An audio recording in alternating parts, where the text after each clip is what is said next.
جربت في حياتك مرة تبعت على الجروب بتاع انت واصحابك اقتراح لحاجة معينة ومحدش عبرك، وبعد كده حد اقترح نفس الاقتراح والناس عبروا وكلموا؟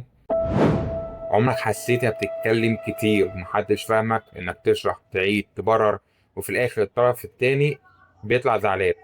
عمرك دخلت خناقة مع شريك حياتك وكل اللي انت كنت محتاجه ان هو بس يسمعك؟ انت مش محتاج ان هو يرد، مش محتاج ان هو ينصح، مش محتاج ان هو يحكم عليك، بس يسمعك. وده في المعظم عند البنات اكتر، ان الرجاله بتاعهم ما بيسمعوهمش، بيقعدوا يهزوا راسهم ويقولوا تمام وخلاص. ليه اغلب العلاقات بتبوظ؟ ليه الناس بتحب بعضها بس مش عارفه تتفاهم مع بعض؟ وليه اوقات بتحس انك لو اتفهمت صح حياتك كلها هتبقى مختلفة؟ الموضوع ده مش عشان الناس وحشة، الموضوع إن أغلبنا عمره ما اتعلم يسمع صح.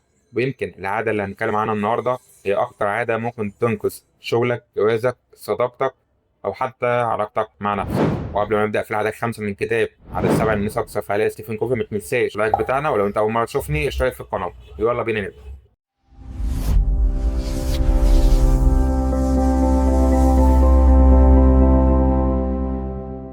العادة الخامسة من العادات السبع الناس أكثر فعالية بتقول لك: اسعى أولا أن تفهم ثم أن تفهم.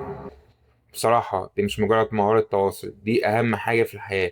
إنك تفهم الأول قبل ما تتكلم، ده أول طريقة إنك تتكلم صح. تعرف على حاجة غريبة؟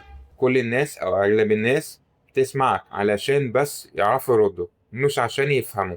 ركز في الحوار اللي هقولهولك ده كده شوية. تخيل إنك بتحكي مشكلة عندك، ومع أول جملة في ناس بدأت تجهز الرد بتاعها، واللي بدأ يحكم عليك، واللي بدأ يقارن، واللي بدأ يدي نصايح، ومحدش استنى انك تكمل الحكاية بتاعتك. وده اللي ستيفن كوفي بيقول عليه ان الناس فعلا عندها مشكلة انها تسمع. عارف المشكلة الاكبر في ايه؟ انك ممكن تبقى فاكر نفسك شخص بيسمع كويس وانت عمرك اصلا ما سمعت حد باتقان. ايوه، في اتقان اسمه اتقان اللي انت تسمع الناس. تخيل معايا برضو المشهد ده، وكلنا عدينا بالمشهد ده. انت راجع من شغلك متضايق وقاعد في البيت وتقول لابوك انا تعبت، انا مش قادر اكمل. بيجي ابوك يقول لك: يا عم انت متدلع، انا كنت بعمل كذا وبعمل كذا وبعمل كذا، انت اللي متدلع ومش عارف تعمل اي حاجه، واستحمل، انت راجل، والكلام ده كله. في ثانيه انت حسيت ان المشاعر بتاعتك كلها محدش مقدرها. ليه؟ علشان بس اللي قاعد قدامك ما سمعكش او ما فهمكش صح. يعني ممكن والدك في الاخر يقول لك: انا حاسس انك مخنوق من اللي بيحصل في الشغل. ايه اللي بيحصل؟ دي بتفرق عن انك متدلع ومش راجل ومش مستحمل والكلام ده كله. في اوقات كتير قوي مش محتاجين حلول، احنا محتاجين بس ان الناس اللي بتسمعنا يحسوا بينا. ستيفن كوفي في الكتاب حكى لنا قصة برضو عن اب، ولو انت اب لازم تسمع القصة دي. عن اب شاف ابنه عنيد، مش بيسمع الكلام، مستواه الدراسي في الحضيض، مش بيعرف ينجح في اي مواد، فكل شويه يزعق له يقول له: ذاكر، ركز، ايه الاهمال اللي انت فيه ده؟ لكن جه في يوم قرر يعمل حاجه مختلفه شويه، قرر يسمع ابنه.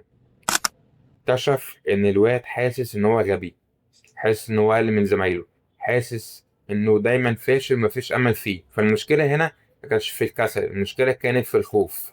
تخيل كام علاقه في حياتنا احنا كنا بنعالج فيها الاعراض وسايبين فعليا المشكله حقيقيه، وبالتالي العلاقه دي باظت. ستيفن كوفي هنا بيتكلم عن حاجة اسمها الاستماع العاطفي، وده أقوى نوع من الاستماع ممكن تتعلمه. مش إنك تسمع الكلمات بس، لأ، إنك تسمع كمان المشاعر اللي ورا الكلمات دي. لما حد يقولك أنا تمام، هل فعلا هو تمام؟ يعني نبرة صوته، عيونه، سكوته، كل ده مجرد كلام. لكن عارف إيه أكبر غلطة بنعملها؟ إننا بنسمع الناس من وجهة نظرنا إحنا.